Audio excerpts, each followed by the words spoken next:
Welcome to the biggest video of the series so far. We are here in the off season of the first season of the Boston Cavalry rebuild. Now, we saw us losing to the Stallions, and I'm sorry, I was going to try to get this out on Thanksgiving, but due to it being Thanksgiving, I just didn't have enough time the days before to get this video up and ready. But now, here, taking a week off, we're here in the off season, the roster is done, and now let's see what has happened so far. Here was the playoff tree. Going into the playoffs, the Gladiators faced the Flight, and the Monarchs faced the Walleyes, Dynasty and the Demons, and then the Revenge faced the Revolution. Revolution sadly lost in the very first round to the Revenge, but then the Revenge got trounced by the Dynasty, who barely made it to the championship. As we see here, then the Walleyes beating LA, and the Flight beating St. Louis, and then the Flight absolutely murdering the Walleyes to the championship, which ended up being won by the Pittsburgh Dynasty with Bryce O'Connell. Now, Bryce O'Connell has won a championship, another championship on his many rings now, and he's leaving Pittsburgh. But first, let's look at the season award winners. We have some big awards now. One award that is sadly not written on here because it wasn't tracked all that often throughout the whole series, even back in the day, is Comeback Player of the Year. There's only one player that was able to get this year, and that was Reed Weathers for our Boston Cavalry, which causes him not to regress whatsoever, but he led the league in rushing yards. Now, let's look at MVP quarterback Ezra Starr for the Crusaders. He has come back to the league after leaving for many years due to substance abuse issues. He's won 3 MVPs and 3 championships in developmental and has come back, and he's won an MVP already. Now, the Crusaders barely missed the playoffs, but now let's look at the Offensive Player of the Year, which is a very special talent in QB, Nev Watts. He was drafted in the first season draft. I believe he was the 3rd quarterback taken. We had him with the Sacramento Wolves for a long time, and then he went to the Firebirds. Now, he is going to be available as a free agent this offseason, which the Firebirds are going to have a big shoe to fill there with Nev Watts rushing and throwing the ball. He's very talented, even at his older age, now in his 30s. We look at Defensive Player of the Year, strong safety, Christopher Snell, who led the league in tackles and pass deflections. Now, he was low on the interception mark, but what an amazing player that is on the former Arizona Giants, now San Antonio Bears. He really gets that defense going, and it's very special to see him even at his age being Defensive Player of the Year. Offensive Rookie of the Year is wide receiver Christos Constantine. He is a 6'11" wide receiver / free safety, and he just missed out on Defensive Rookie of the Year because of a fellow safety, but we'll get that there in a second.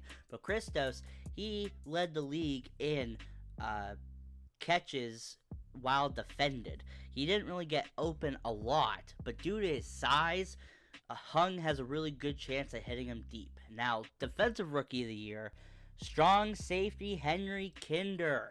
He was drafted here to the Walleyes, and he led the league in strong safety sacks, and he was second in tackles all around, and he had the second most pass deflections and interceptions.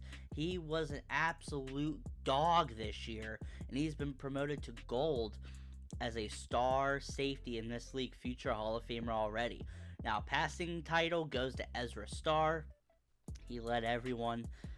No one really came close to him. Now, they did have a down season with their star running back, Darren Morris, but Starr elevated this team that has a lackluster defense, a lackluster O-line, decent receiving core, but he put the whole team and honestly the whole league on his back in Carolina. As we look at the rushing title, it is simple. It's our Reed Weathers coming back from the developmental league as a fullback. He came in, he started at fullback, but he quickly moved up to starting running back and ran close to 3,000 yards in a single season. He now holds the record for most rushing yards ever, not including playoff rushing yards as well. He's overcome Ty Banks, who has been the leader for the last few years. Now, sack title goes to defensive tackle for the Philly Revolution and DT Donnie Perry. He also plays fullback for them. He's a very big, strong D tackle, and especially in this 3-4 blitz system that they use, he takes up a lot of room and he can really get the quarterback down. He's a special talent there at defensive tackle. Not many like him in this league. And now, let's look at all free agents available. As we see Bryce O'Connell, William Fry, Alfred Blackson, Lynn Campbell, Neve Watts, Al Frills, Ryan Humes are all available right now in free agency.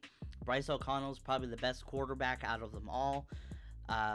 He did not win MVP, nor did he win any personal titles. So, he just wins another title, and it really doesn't help his argument of being the best quarterback and best player to ever play, and he wants more money. William Fry is just getting let go by the Lightning due to him being not working out well as a passer. Alfred Blackson is a former starter and former All-Pro quarterback who's destined to be a great backup and probably future coach. Lynn Campbell is an amazing pocket passing quarterback. He's able to read defenses. He just lacks the killer instinct that he really does need. Neve Watts, on the other hand, he does lack supreme accuracy, but he can run, he can pass, he can break tackles. Al Frills, a former gunslinger who used to just throw on the run, he didn't care. He would break 6 different tackles. He was the hardest to get down in the league.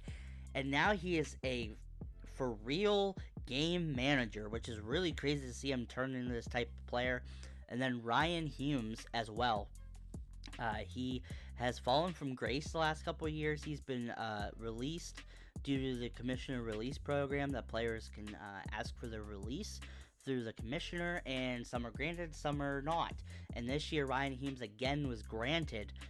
And it's just because he had the worst season of his career, and it's really just due to the injuries that have been piling up all these years. I mean, he's one of the oldest quarterbacks in the league. And then we look free agents. Now there's a line for quarterbacks. Drew Lowry, Terence Thomas, Connor Grimm. Connor Grimm's coming back from a career-ending injury to his neck.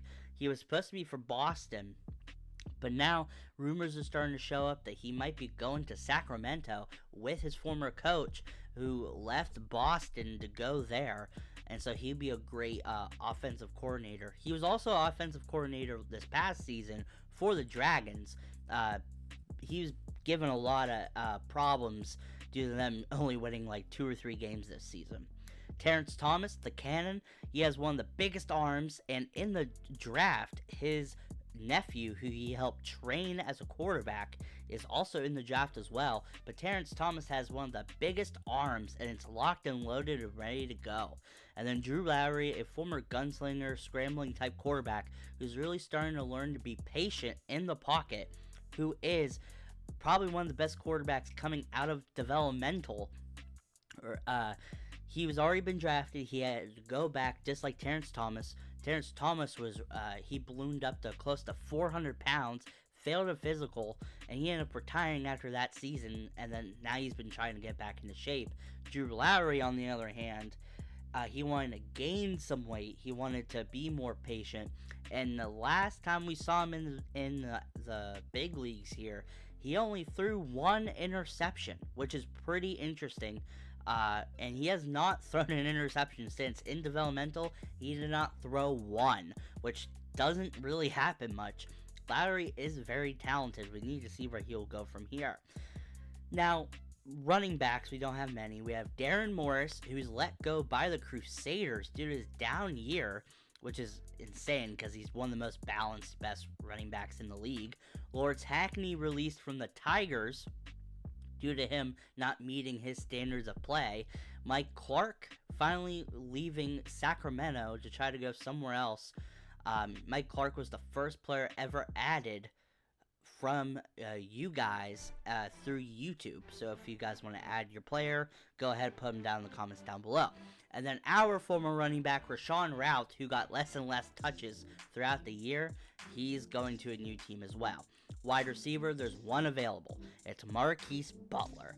Now, most of the other receivers are in most likely going to be undrafted, but Butler is a tall, amazing wide receiver. He is a absolute threat route running wise, physically wise, catching wise. He's perfect. I know he wants to go to a possible super team or just a good team in general, so that's going to be really interesting to look into. Offensive tackle, there's only one, Derek Lang. He's a solid starter. We're going to see where he goes. Zach Swenson on defense here. He's one of the best defensive players available, probably the best.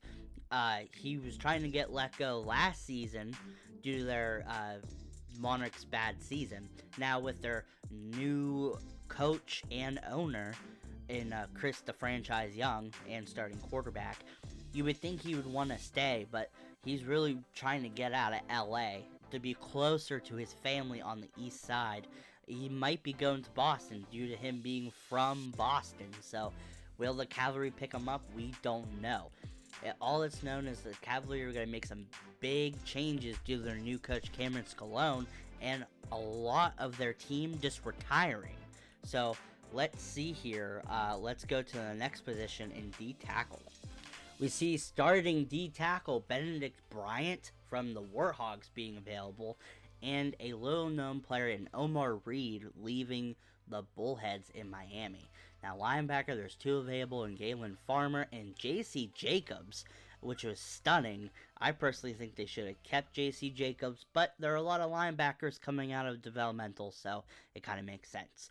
CB, we're looking at there's three available. The two best, I think, are Sherman Thomas and Jordan Armstrong. Armstrong's a young CB out there. He's very good at coverage, especially for his value of play. But he does lack the physical skills that are needed. Sherman Thompson, on the other hand, is a Hall of Fame talent. He's moved around the league. He has great zone coverage, and really any team that wants him should get him because he's undeniably one of the best CBs in the league, and he's been sitting in slot corner position for the last 3 years on the Denver flight, so he's going to have a lot of years left to go. Now, strong safety, there's two available. We have Otto Matthews from the Discord and Ash Garnett from the Discord. Both are leaving good teams in the Demons and the Dragons, so we're going to see where they can go, because I know there are some openings in safety this year. Now, let's look at the draft. But halt, let's stop for a second. Before we get to the draft, we have trades that are coming in at the last second before the draft. We have quite a few here, and then there's a possibility and a window of time till trades after the draft. So let's look at the trades. First of all, wide receiver, former quarterback Dante McCurley, who was picked up by the Dragons, who in season 12, they started using a lot more as a running back / receiver. He was a receiver last year. Speedster, probably the fastest receiver in the league, is being traded to the New York Guardians for a season 16 draft pick. That is very low. They should have probably got more out of him. And then Dragons also trade their star receiver Mauricio Shepard, who's been there his whole career, to the New Jersey, now Brooklyn Hawks, for a season 17 pick. And then the Crusaders trade 2 season 13 picks, which is this draft, and 1 draft pick next year for Hall of Fame defensive end Logan Overstreet from the Tigers. That is insane. The Crusaders have been accruing all these picks, and now they're trying to shell them out to make a dream team. Now the last bit of trades. Shelby Woodley Jr. from the Discord, who's been behind Ezra Starr the last couple years, is moving to the Sailors, as the Sailors are trying to get some more quarterback play out of older quarterbacks, because Lynn Campbell did not work out in Seattle. So hopefully Shelby Woodley Jr. can come in and really be a good player for them. Then lastly, the Cavalry trade quarterback Drew Alexander for a season 17 pick from the Stallions. They also trade Calvin Ware, their star receiver last year, who made a bunch of big plays, to the Bullheads for a season 15 pick. And then finally they trade their other receiver, Stephon Carnitas, for a season 17 pick to the Blackbirds in Milwaukee. Very interesting. We knew Drew Alexander was going to be leaving, so now they're looking for a new quarterback, which is very interesting due to them being a team on the rise. Now, here's the draft, and there's going to be a small hiccup here. There is a lottery that's taking place as the draft is going on, so we don't actually know who's getting the pick before it comes up. So, for the first pick of the draft, who will it be? There's many options, but it's gonna be the Sacramento Wolves. They have 2 first-round picks, and they both have 20% ability to be the first pick. And they get the first one with left tackle Zeke Conrad. Now, each player is going to have a grade, that is their ability to play the position and their fit on the team. And Conrad, he's a run blocker, just like his brother on the flight. He's going to be a great fit for the Wolves, especially who have a good O-line already. And then their second pick is Henry Buller at strong safety. They're increasing their secondary as well. Now, these aren't the top players. There will be some top players shown, and you'll see them coming up. But strong safety Henry Buller, he's one of the best strong safeties for them. Now, other teams probably not, but for them, he's a great player at a 7.2 grade. The Stallions have come up and have gotten the 3rd pick in the draft and draft linebacker Javonte Morgan. Their linebacking core is insane. And so for another linebacker, I had to put down the grade a little bit, but this is really good for the Stallions, who are trying to come up and win a championship sometime soon. And now next, a big insane pick here by the LA Monarchs. They had a 0.5% to come up here and get a pick here, the first round, like the first pick, and they fall to number 4, which is insane. All 3 picks were at the end of the draft. They pick up guard Wes Tomlinson. They really need to fix up this O-line for their old quarterback and for their future quarterback, who is his son. Now, Cavalry, they pick up Beckett Bradshaw, who is one of the best players in the league, or going to be. For the Cavalry here, he is a marathon runner in his off time. He has amazing stamina, a great tackler, and he has good speed and good coverage skills. He plays linebacker kind of light. He tries to gain weight throughout the season, but he's a solid player for the Cavalry. He's ranked a 9.0, and then we look at Rayne Freeman, who is one of the few 10.0s. That's the highest grade you can get, Rayne Freeman. He's a run-blocking first, strong center who's going to be picking up for the Cavalry offensive line. This is going to be pretty intense here for Rayne Freeman, number 51. Hopefully he can make it, but he was one of the best centers and guards in developmental. And now for number 7, we have DT Victor Watts, 7.4 grade. He's a solid D tackle who that was a big need for the flight. One of the biggest reasons why they lost against the Dynasty was that defensive line not getting pressure on Bryce O'Connell. And if you guys want to watch that finals game, I actually have it recorded. I can post it for you guys if you want. But now number 8, linebacker Faisal Durr for the Blackbirds. The Blackbirds are in the midst of not a rebuild, but a reload, definitely. He has an 8.7 rating. He is intense on that linebacking core. He can blitz, he can play zone, he's big and tall, he can hit hard. Durr is just a fantastic player. He's been playing linebacker for pretty much when he was a kid. So Durr is a good pickup by the Blackbirds. Now number 9 is the DC Demons. They pick up wide receiver Xavier Hobbs. Now Hobbs is maybe not a great fit on this team. He's an excellent talent. He's a big, strong, possession type receiver. But this Demons team really needed some more speed for Austin Stewart to try to throw deep to. But let's see who number 10 is. And it's going to be the New York Guardians. They pick up quarterback Tyrod, the Terror Terry. He has played receiver and quarterback. He is intense as one man can be. He has a big rivalry with Electric Johnson, who actually is from the same neighborhood as him, but he's much younger. He grew up with Johnson as a hero, but now he wants to terrorize this league and not just developmental. It's going to be scary to see him in a couple years. Now, Dragons, they pick up DN Myron Taylor.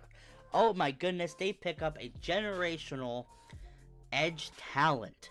What a pick, an 8.9 grade. Now they have the best edge rusher on one side in Brandon Dorsey. And on the other side on their 4-3, they have Myron Taylor. This is incredible for the Dragons, who are in the midst of I wouldn't even say reload at this point. It's almost a rebuild, getting rid of some of their oldest players. And now the Lightning pick up Jeffrey Gritten, who is a solid O-lineman. A 6.7 rating, but they really needed to get someone better, especially because they have so many holes on that team. I don't see how getting this offensive lineman in comparison to moving up and getting Terry or just getting a good quarterback or something, you know? Now, linebacker Deandre Murphy gets picked up by Chicago. Now, he is probably the third best linebacker, but he is falling into the Tigers' defense, which will fit him perfectly. They run a lot of, I believe, 4-3, and him trying to go on to tight ends and playing coverage in a 4-3 is perfect for him. And on top of that, he can run stuff, so that's pretty incredible. Now, the Crusaders fall to number 14 here. They pick up CB Leonard Selvey.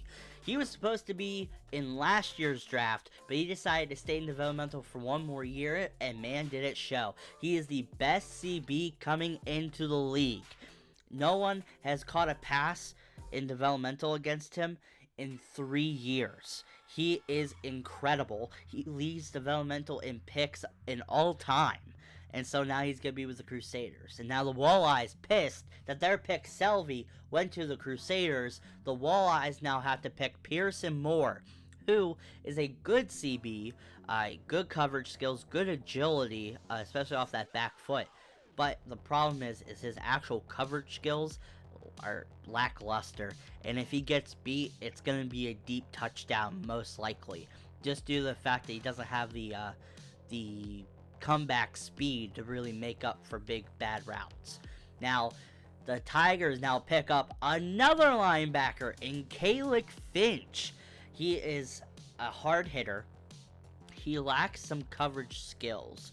But the fact that they can just destroy the run, as it looks like right now, it's going to be very impressive. Now, they're losing Logan Overstreet, and I wouldn't be surprised if Kalec Finch comes down to play D-end where Overstreet was in the future, but still solid pick. Now, Walleyes go again, and they pick up center Jordan Dunlap. This is probably the first really bad pick of this draft, especially because this is the last draft to have superstar talent, most likely, except for maybe a couple here and there. Jordan Dunlap is an undrafted free agent type player. He comes in, he's going to start, he's going to be better than their center, but it's not like they're getting some sort of superstar. Now, can he become that? Sure, but we really don't know. Now, the Crusaders, now again, are upgrading their defensive backs. They're really going hard this year and getting strong safety Watts Levy.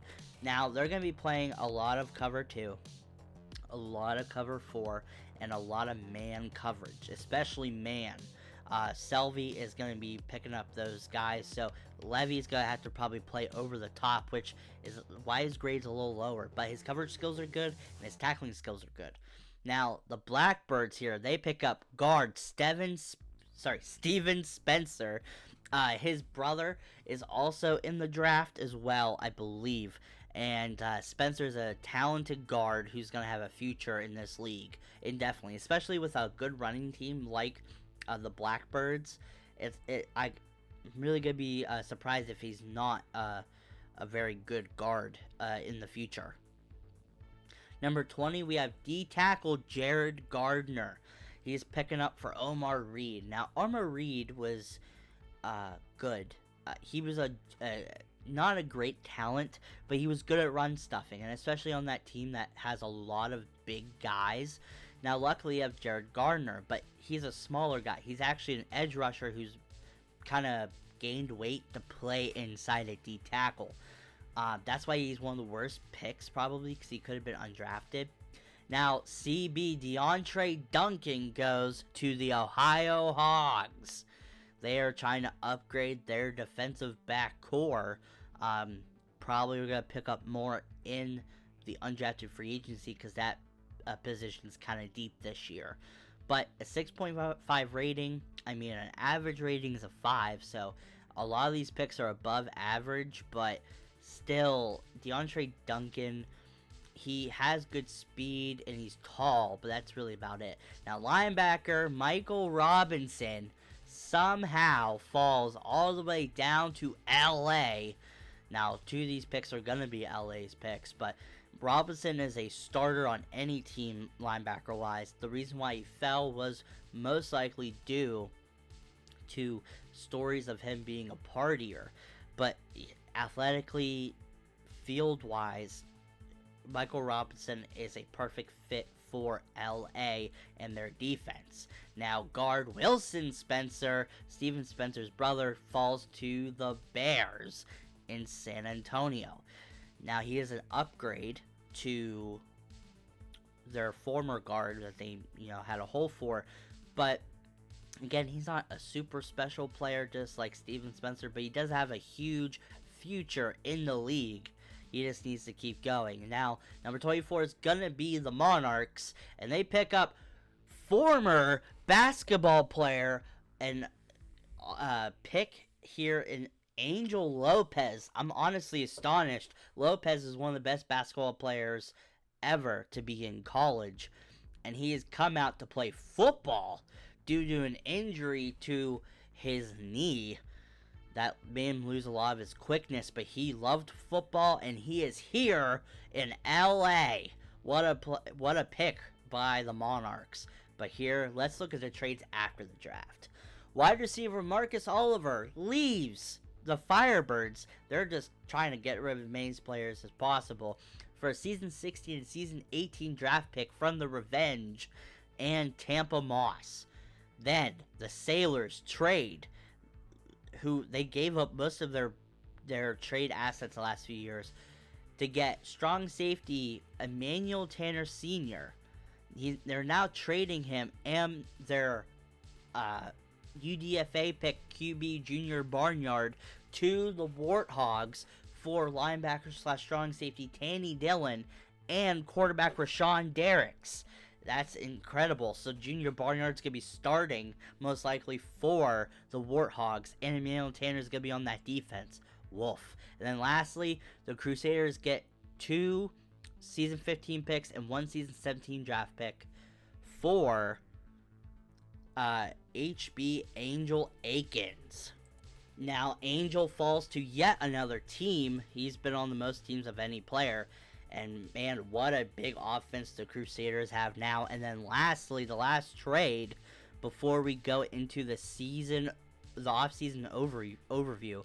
The Cavalry make a huge trade. They trade starting tackle Andy Dobbins, starting nickel CB Alan Guy, starting D tackle Sol Schaefer, their first season 15 pick, a first season 16 pick, and 2 season 17 draft picks for safety / CB / linebacker Vincent Lovelock, gold star tackle and guard prospect and Kesnick Griffith, and Jeremy the Bear Calhoun, who is one of the strongest D tackles in the league. The Cavalry are going bonkers here. The only issue is quarterback. Now, the reason why I did this way is because I wanted to try to go a little more in depth of every team afterwards. So I wanted to show you what free agents were available. And now we're going to go into the offseason overview and grades, where I grade every team and who they pick. So the first division we're going to look at is my division. The Boston Cavalry, the Revolution, the Guardians, and the Hogs. And we're going to start here. We get quarterback Ryan Humes from free agency, running back Darren Morris, as we see here. He was a draft pick years ago, but man, Darren Morris has really become an all-pro star CB, or running back, sorry.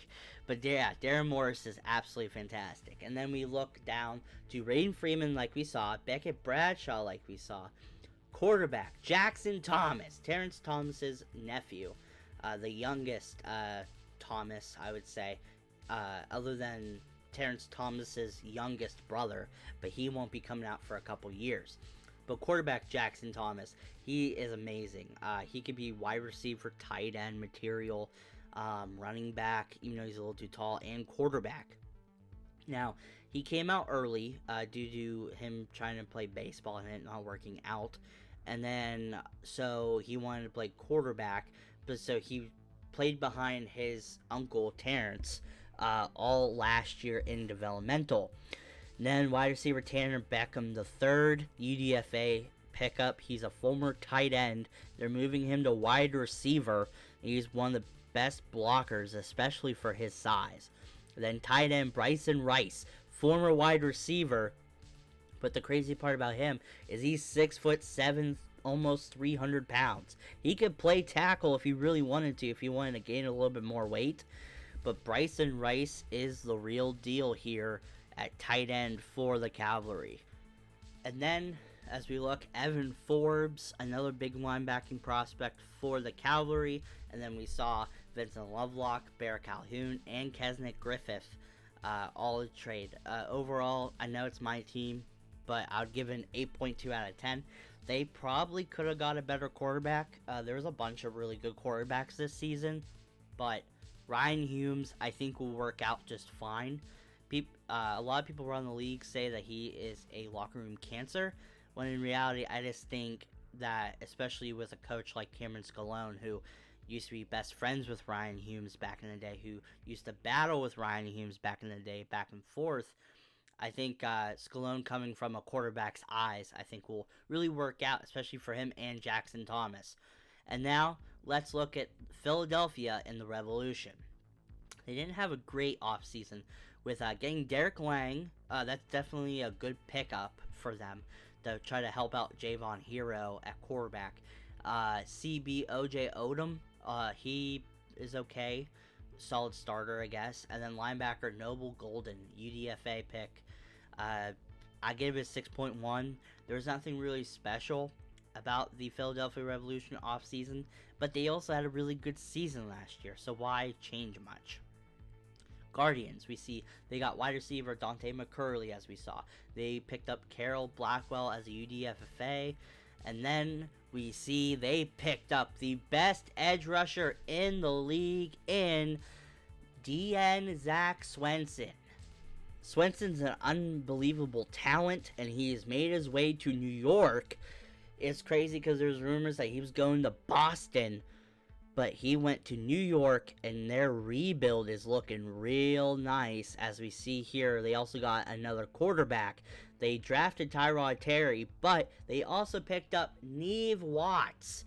So, in all, I would give him a grade of an 8.6 out of 10. Even better than the Cavalry. You could say that some of the picks were kind of fails, but they have one of the fastest, if not fastest, wide receivers in the league in Dante McCurley, a former quarterback. You have Swenson, you have Neve Watts, a former MVP. You have a you have a up-and-coming star quarterback, Tyrod Terry. That's incredible. And then we look at Brooklyn. They've got, wide receiver Mauricio Shepard. They got D-tackle Kevin Flynn from UDFA.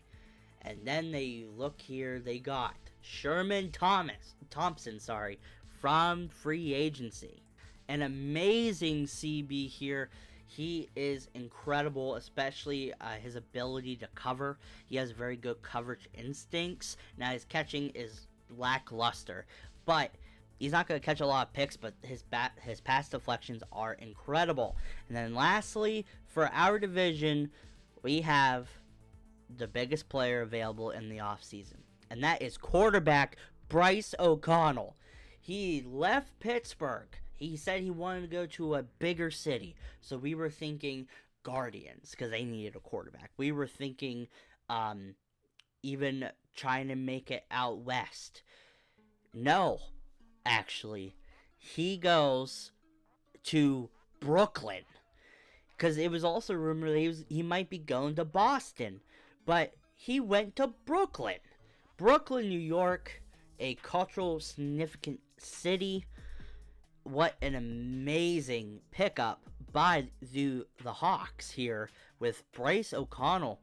He is the most hated player in the league due to his political beliefs and activism that he's been doing outside, and not just including that, but showing that he does not care about Pittsburgh or the team, that he just wants to play good. He doesn't even care about winning championships anymore. He has about 6, maybe 8 or so in his career already, so why would he care about that? He wants MVPs, and he's never won a real MVP. He was a co-main or co-MVP with a running back once, but he's actually never won one. So will he win one with in New York, in Brooklyn, or will he fail to do so and tarnish his legacy? But if anything, the only thing that won't change is his mouth. So with that, let's go to the next overview of the next division or two. We have 3 divisions to look at now. We're going to start off with tight end for the Bullheads in Brooks, Alvarado, UDFA. Now, the Bullheads didn't do well, but I think they're in the midst of a rebuild. They pick up Calvin Ware from a trade. They also have strong safety Otto Matthews from the Discord, and they picked up DT Gerald Gardner from the draft, as we saw earlier. Again, if you look at the grade here, 6.3 out of 10, not very special at all. Then let's look at the Warthogs here. And they got D-tackle Drew Knapp, but the biggest player they got was wide receiver Marquis Butler. He goes from Las Vegas, and he goes to a new winning team out there with Kyle Weeman at coach. And they have a new quarterback in Junior Barnyard from a trade, as we saw. But Butler is really going to make that team go, because they just had speedsters at receiver. Now they have a guy who can win in any type of coverage, and if you can throw it to him, and if a CB's just barely there, it doesn't matter. He's going to jump up, make the catch, and it's going to be a first down. Butler is intense for this Warthogs team. It's going to be pretty hard to play them, honestly, because they are on our schedule this year. Now, as we keep looking with the Warhogs, like I said, they have quarterback Junior Barnyard from a trade, and they got strong safety Emmanuel Tanner Sr. from a trade. Very impressive, in my opinion, that they did get those players, and that really makes their grade up at an 8.6 out of 10. They're kind of giving up their future, but for the next at least 5 years, they have a solid strong safety and a solid wide receiver to add to an already solid team. Now we look at the Revenge, as they only have 2 moves. They picked up star quarterback William Fry from YouTube. He's one of the most capable quarterbacks to come out here. He was released by the Lightning. He has ability. He has one of the strongest arms in the league, and he's a speedy quarterback. And they have a wide receiver to help him out in Marcus Oliver. Not to mention their good O-line. Not to mention their great running back. Not to mention their aging but still good defense. Now, I can imagine the Revenge trying to work out some with their defense next year. I give it a 6.7 out of 10 because I truly think that if they were going to do something with defense, this year would have been the year. I think they kind of missed the boat, and it looks like they might be rebuilding instead of reloading, and because without that defense, I don't think that offense will be the same. Now, the Crusaders, they probably have one of the best, if not the best, off seasons this year. They got DN Logan Overstreet, a Hall of Fame player by a trade. They got running back Angel Akins, who's going to be a better receiver and a better just runner in general, through a trade. They got, through the draft, one of the best CBs probably in the league already in CB Leonard Selvey. They got backup running back Mike Clark from YouTube as a free agent as well. As a backup quarterback to learn under Ezra Starr, they got one of the smartest quarterbacks in the league in Lynn Campbell, and they also drafted strong safety Watts Levy. This team, if they don't beat the weakened dynasty this year in the playoffs, I'm going to be gravely sad. The Crusaders truly deserve to make some sort of championship run. We really haven't seen one since back before any of the series started, and it was when Chris Young was very young at quarterback, and they used him as a running back as well in their type of offense with, weirdly, Montana Young, who's now the coach of the Dragons, as their offensive coordinator way back then, about 16, 17 years ago. But now, let's look at the DC Demons. The Demons here, they have probably the worst offseason I can think of other than one other team, and that is because they picked up UDFA Marcus Kane, who really shouldn't even be picked up as a UDFA, and they drafted wide receiver Xavier Hobbs. They didn't really make any big changes. They got a worse strong safety and a slightly better receiver. That's it. And for the DC Demons, who've been struggling for years to do anything, who are wasting their quarterback Austin Stewart, I'm surprised that Stewart hasn't left them yet, honestly. Even though I understand he's their franchise piece, it doesn't matter. A guy like this should not be suffering this bad on a team like the DC Demons. Now let's look at the Firebirds. They got Terence the Cannon Thomas. He has one of the biggest and best arms to ever play on an FFL field. And to come to an old team like the Firebirds, who were established way back in 1925 as one of the original teams from Detroit, this is very incredible. The fact is that Terence Thomas is probably a better quarterback than Neve Watts ever could be, and has an even powerful arm more than Neve Watts, and Watts has an elite arm. So it's going to be very interesting to see what Terence Thomas even looks like, because the last time we saw him, for a long time he was a rising star quarterback for the Walleyes. And as we saw, he was getting bigger and bigger, but his playing never really changed. But then he went to his hometown in Miami and played for the Bullheads. And as we saw, he quickly in an offseason ballooned from about 290, 300, all the way up to 400 pounds. He and the rumor was that he barely passed his physical. It turns out now that he actually failed his physical, and that they let him work out for a couple weeks and then go back again, and he actually passed it illegally, but still. And then after that season, after him having one of the worst seasons of his career, he decided to retire. And then he found himself missing football. He got down to 350, played developmental with his cousin, Jackson Thomas, and they worked out all the time. He worked out to help him out. He was playing every game, and Terence Thomas was losing pounds, and now he's thinner than he's ever been and more athletic than he's ever been, and that arm is still powerful. And now when we look, he's going to teach another new quarterback in Mike the Tank Cox. He is a former defensive player. He can look down the field. He can recognize coverages very well. He's a lefty.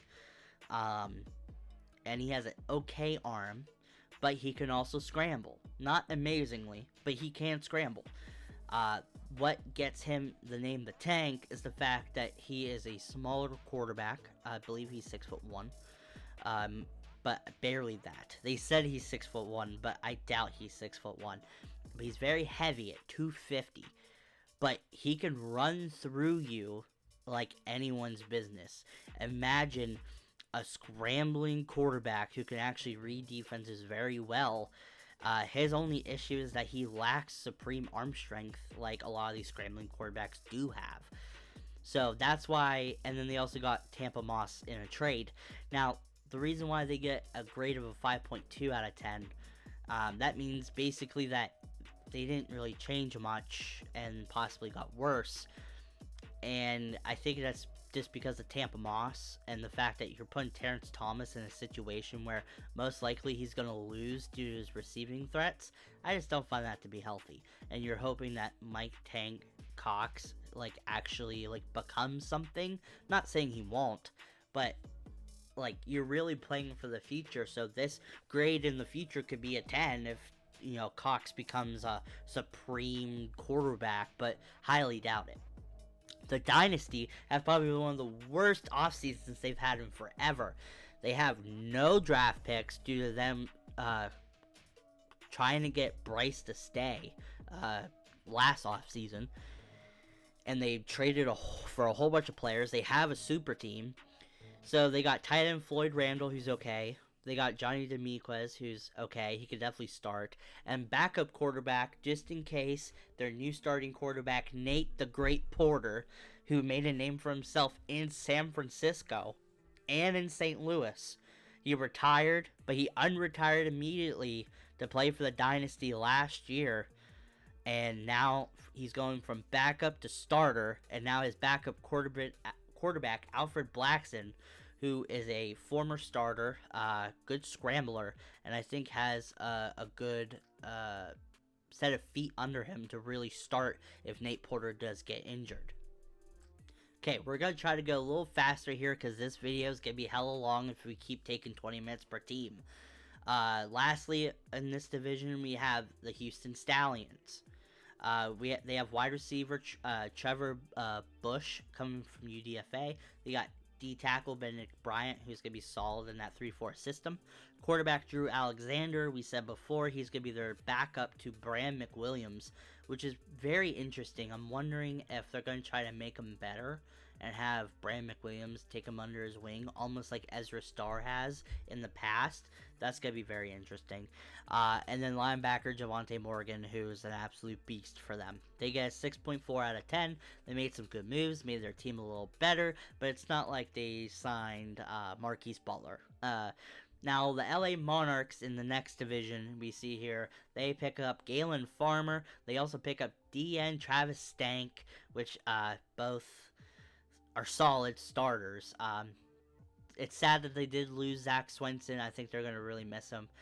They got Wes Tomlinson, Michael Robinson, and tight end Angel Lopez from the draft.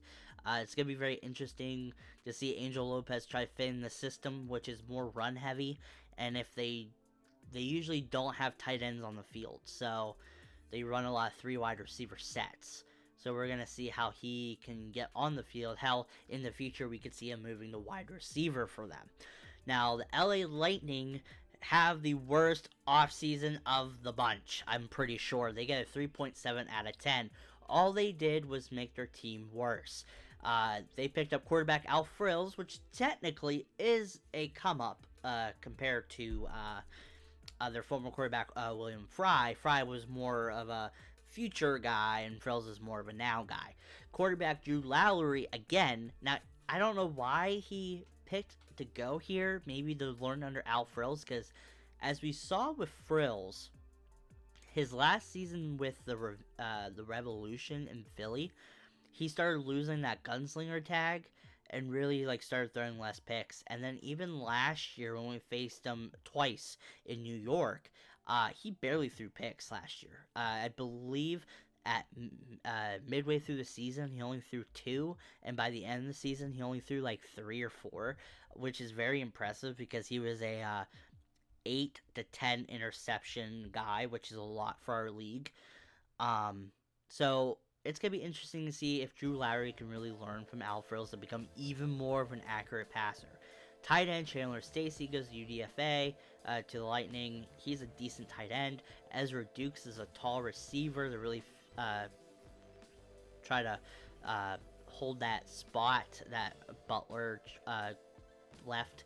And then they pick up running back Asunji Thompson due to the fact that they do trade away Angel Akins, a Hall of Fame running back. Now, they're in the midst of a rebuild. So here in a few years, this grade could be a 10. It just depends on who they get, or if they settle on Drew Lowry, if Asunji Thompson can become something good. They do have, some solid players, but we're going to need to see what they do in the future.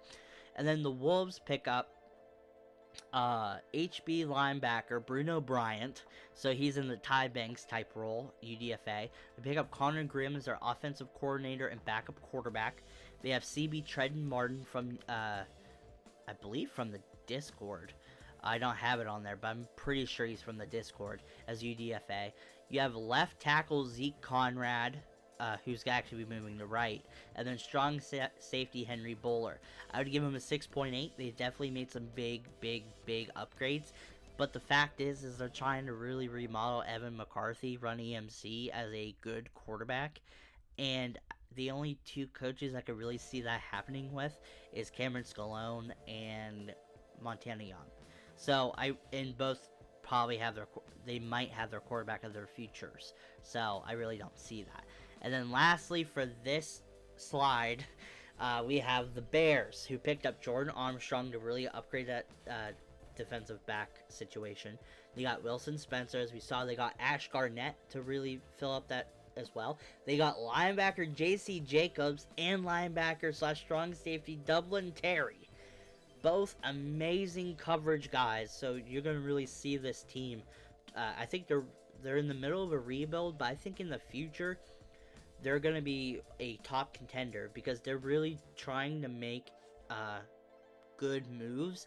And the fact is that their team stayed the same for about 15 years instead of mostly. So I think they're really trying to make some big plays, especially because the former owner rebuying them. I think he really knew what he lost at, and they're making some big plays here in the offseason. Now for the next set, and I believe will be the final set. So we look here, the Flight. They get a 5 out of 10. One of the most average. They got a D-tackle to help out D-tackle position that they were missing. That's about it. They got Miles Booth, who is going to fill in for the slot. Again, nothing crazy. The Ohio Hogs, they get guard Luther Dell from UDFA. Now, just like the Cavalry, the Hogs have a whole bunch of holes due to retirements. Kenny Berry at tackle. They also pick up Cam Duvall at linebacker. And they also pick up DeAndre Duncan and Isaac Nace from the Discord UDFA pickup. They get a 5.9, almost 6. I think they did upgrade every position that did retire. The problem is there isn't a lot of big oomph. The only position I think they didn't really fill was linebacker, because they just got rid of J.C. Jacobs, which is one of the best coverage linebackers in the league, and got Cam Duvall, who's one of the best run stoppers out of this year's draft. So I don't really see them, I think they might stay majority the same, maybe a little better. The Gladiators, they got better. Now, if it wasn't for one of these pickups in UDFA, they would have had probably the worst offseason. They had a really good season, surprising season, especially by their quarterback Perkins. And they did make it to the playoffs, and they lost. They have one of the best constructed teams in the league, and it just did get better. They did get Mel Costa, who isn't that special, and they got D.N. Kendrick Breckenridge, who's been available for the last 3 off seasons, and no one has picked him due to his possible off the field issues, and he's finally picked up here by the Gladiators. They're filling Travis Stanks' hole that he left by leaving the free agency with a possible future Hall of Famer, definitely star edge rusher. So to have an amazing defensive backcourt, amazing linebackers, and amazing up on the D line, especially with Breckenridge, I think this team is going to definitely make it farther than they ever have this offseason. Now we're going to see one of the former teams that we used to. The first team we ever used was the Sacramento Wolves, and then we moved to the Dragons as Montana Young, and they did have a really good draft. Now, I labeled this a 6.8 out of 10. I would actually more rate it if these players do work out the way that I think they will. Right now, it's graded as a 6.8, but I could see it being a 10. They got a possible future Hall of Fame edge rusher in Myron Taylor. That is 2 possible Hall of Fame edge rushers on both sides. You have Usman Kyler, who is a Olympic sprinter. He's one of the fastest players in the league. He just lacks route running and lacks the deep threat ability. But they have Oregon, who is one of the, if not the best wide receiver deep threats in the league. He constantly averages the most per catch. He averages the most touchdowns due to beating people deep. Usman Kyler can be that. He can be molded into that. Justin Schaefer's decent, and Broderick Mason's decent. Now, those two were a little off, but because of Myron Taylor and Usman Kyler, this does go up to 6.8 and could go up farther in the future. Now, let's look at the Chicago Tigers. They have a big defensive-heavy offseason. They get DeAndre Murphy, who is a star linebacker. If we showed the top 10 draft picks and not just the top 5, he would have had a card made for him. Linebacker Kalec Finch, again, probably in that top 10 as well. They have Lamar Tyrone, who's a decent edge rusher. They have Ryan Bass, who I forgot to talk about earlier. He's coming from the Blackbirds, and he's really going to show up for the Chicago team. And then HB Rashawn Rout taking over, which I think will help because he's more of a faster guy to really try to make that work, and I really do think it will. They get a 6.5 out of 10, and for Electric Johnson, I think time will tell how the Chicago team will do. I mean, they are a super team. They just haven't been doing well, but they also have to fight the dynasty, so. But let's look at the Blackbirds next. Let's go start with the CB, LaRon Shepard, Mauricio Shepard's younger brother. He's from YouTube in the comments section. Thank you for giving this players and his idea. He has one of the highest catch ratings of any defensive back in the league. He's this team is one of the original teams from 1920, and it's gonna be amazing to see Shepard on this team. very interested to see what he'll do, especially interception wise, because they used to have a guy like him that they traded to the Dragons years ago. So let's hope they actually know how to use a guy like this time. They got Stefan Carnitas, who is a budget, good wide receiver. They got tackle Rashawn Gibbs, guard Steven Spencer, guard Abel Taylor, and then they have Faisal Durr, who's one of the best linebackers already. And then they have wide receiver Brenton Harris. And finally for them, they have Ridley Rush, who's an undrafted free agent.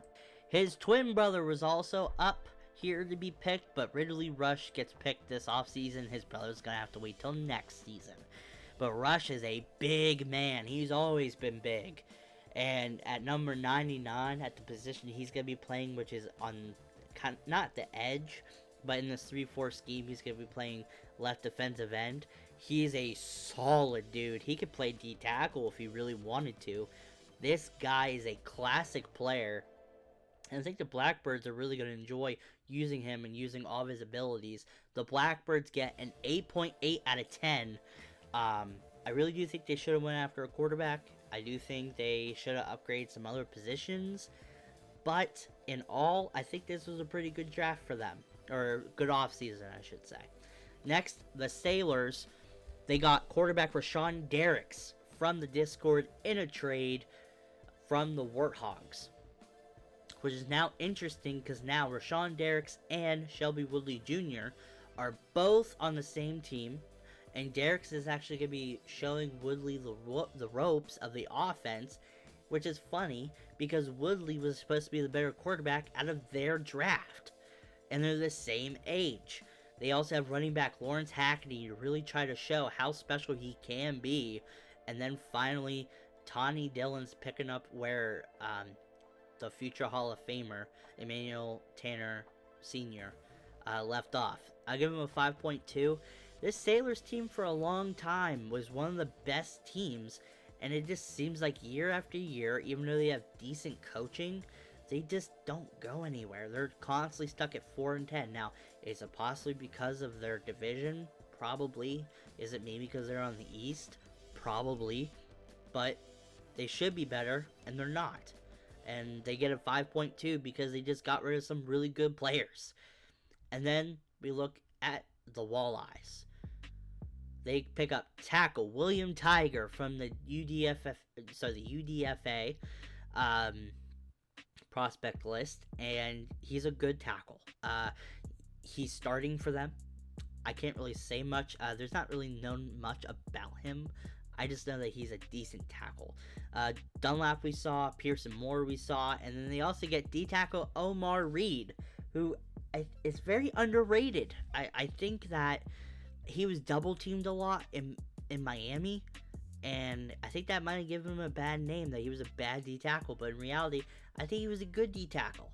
For the Walleyes, even though this is maybe unfair, I'd give him a 7.2 out of 10. Honestly, because one of their biggest holes was the secondary. They filled it. One of their other biggest holes was O-line. They filled it. They had a horrible D-tackle situation, and they filled it. Are they gonna go out and be the best team ever? No. But with the most loved O'Connell and Jonathan O'Connell at quarterback, they have solid receiving depth. They have a solid defense now. It's gonna be really cool to see where the Walleyes can go. I think their championship window hasn't opened yet, but it's definitely gonna be soon. And it's going to be cool to see where they can go with that. But with that, that'll be the end of the off-season. If you guys enjoyed the video, leave a like and subscribe as always. These videos tend to not do as well as my actual games and that content. So please leave a like, subscribe. Also comment. I've noticed that my videos that I get comments on, I get pushed like 3 times as much, and we want to make this community the best it can be, the biggest it can be, the nicest it can be. So please leave a comment down below. Also, I want to say sorry I didn't release last week. Thanksgiving kind of got in the way, family, all that, so I decided to just take a break. I am taking some time off of work here in a few days, and it's gonna be for 6 days. So I'm gonna be getting a lot of content ready to be posted for my once a week again. And once the NFL season is over, I'm going to be trying to post. I'll try to maybe do every Thursday, but I'll see what you guys actually want me to post. Like what day I should post. This season's going to have more full games, I would assume, but there will be triple headers, double headers, and so on and so forth. Thank you guys for watching this great off-season video. Sorry it's so long, but I'll see you guys next time, and be ready for the Cavalry versus the Denver Flight as we see Ryan Humes versus Patrick Anderson for maybe the last time. Peace.